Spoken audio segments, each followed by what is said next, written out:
CL Gupta आई institute परिसर में चल रही 3 दिवसीय भारत चरित्र की कथा के अंतिम दिन आचार्य मिथिलेश्वर दीनी शरण महाराज ने कहा कि धर्म धुरंधर चक्रवर्ती राजा दशरथ के पुत्र भरत का चरित्र एक शिलालेख है।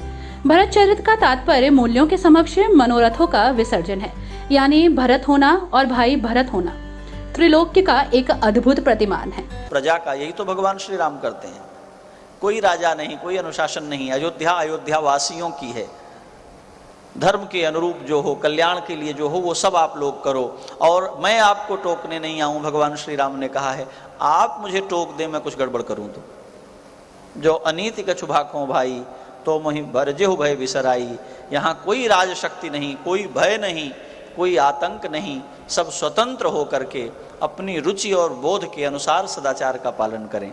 ये भगवान का उपदेश भरत जी महाराज को प्रबोध किया है श्री रघुनंदन ने, और जान गए हैं कि इन बातों से भरत जी के मन को तसल्ली नहीं हो रही है। कुछ और आधार चाहिए।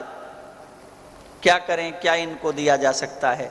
भरत जी महाराज बहुत सारी जो सामग्री लेकर आए हैं श्री रघुनंदन के लिए, उसमें भगवान की चरण पादुका लेकर के भी आए हैं। श्री राम जी के चरणों में रखी थी, भगवान ने उस पर अपने चरण विराजमान कराए और भरत जी को कहा कि ये पादुका ले जाओ। प्रभु करी कृपा पांवरी दीन्ही, अपनी पादुकाएं प्रदान कर दी श्री भरत जी महाराज को। भरत जी ने पादुकाएं उठाई और सिर पर धारण कर लिया। ये भारतवर्ष है। सारी दुनिया में जूता किसी का भी हो, पाँव में धारण किया जाता है। किसी के सिर पर किसी की खड़ाऊं चली जाए तो उसको दुर्घटना कहा जाता है। किसी के सिर पर किसी का जूता चला जाए तो इसको अमंगल, दुर्घटना और अपमान कहा जाता है। दुनिया भर में लोग किसी के सिर पर जूता मारने को तिरस्कार कहते हैं। ये भारतवर्ष है जहाँ राजगद्दी का अधिकारी हुआ राजकुमार बड़े भाई की खड़ाऊं उठा करके सिर पर चढ़ा लेता है और त्रैलोक्य में उसकी पूजा होती है। भरत ने कहा, यदि मुझे राज्य करना है तो मैं इस दुनिया को बताना चाहता हूँ, मैं मुकुट सिर पर रखकर राजा नहीं होऊंगा। मैं बड़े भाई की पादुका सिर पर रख करके उसको मुकुट बना दूंगा। और ये किया भरत जी महाराज ने। राम राज्य की प्रतिष्ठा यहाँ से होती है। दुनिया के लोगों, अयोध्या के लोगों, यदि तुम समझते हो कि तुमने राम का मुकुट छीन लिया है तो तुम भ्रम में हो। मैं अयोध्या में राम का मुकुट नहीं, राम की पादुका को मुकुट बना करके 14 वर्ष अयोध्या का शासन करूंगा और संसार देखेगा। अयोध्या की रक्षा करने के लिए राम का मुकुट नहीं, राम की खड़ाऊं ही काफी है। और वो पादुका लेकर के श्री भरत जी महाराज वहाँ से चले हैं। वो कैसी पादुका है, गोस्वामी जी महाराज उसकी चर्चा करते हैं। चरण पीठ करुणा निधान के ये खड़ाऊं है। 1000 श्लोकों में भगवान की पादुका की महिमा कही गई है। पढ़नी चाहिए आप लोगों को। और उस पादुका में उसकी प्रतिबिंब पद्धति की चर्चा हुई है।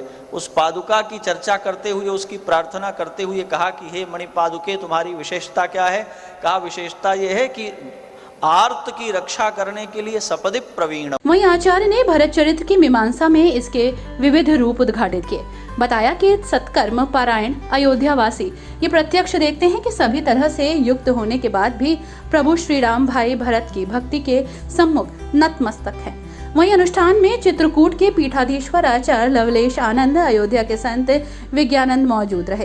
कानपुर से आए पंडित गौरव द्वारा मंत्रोच्चारण के साथ भरत चरित्र का संचालन शुरू हुआ।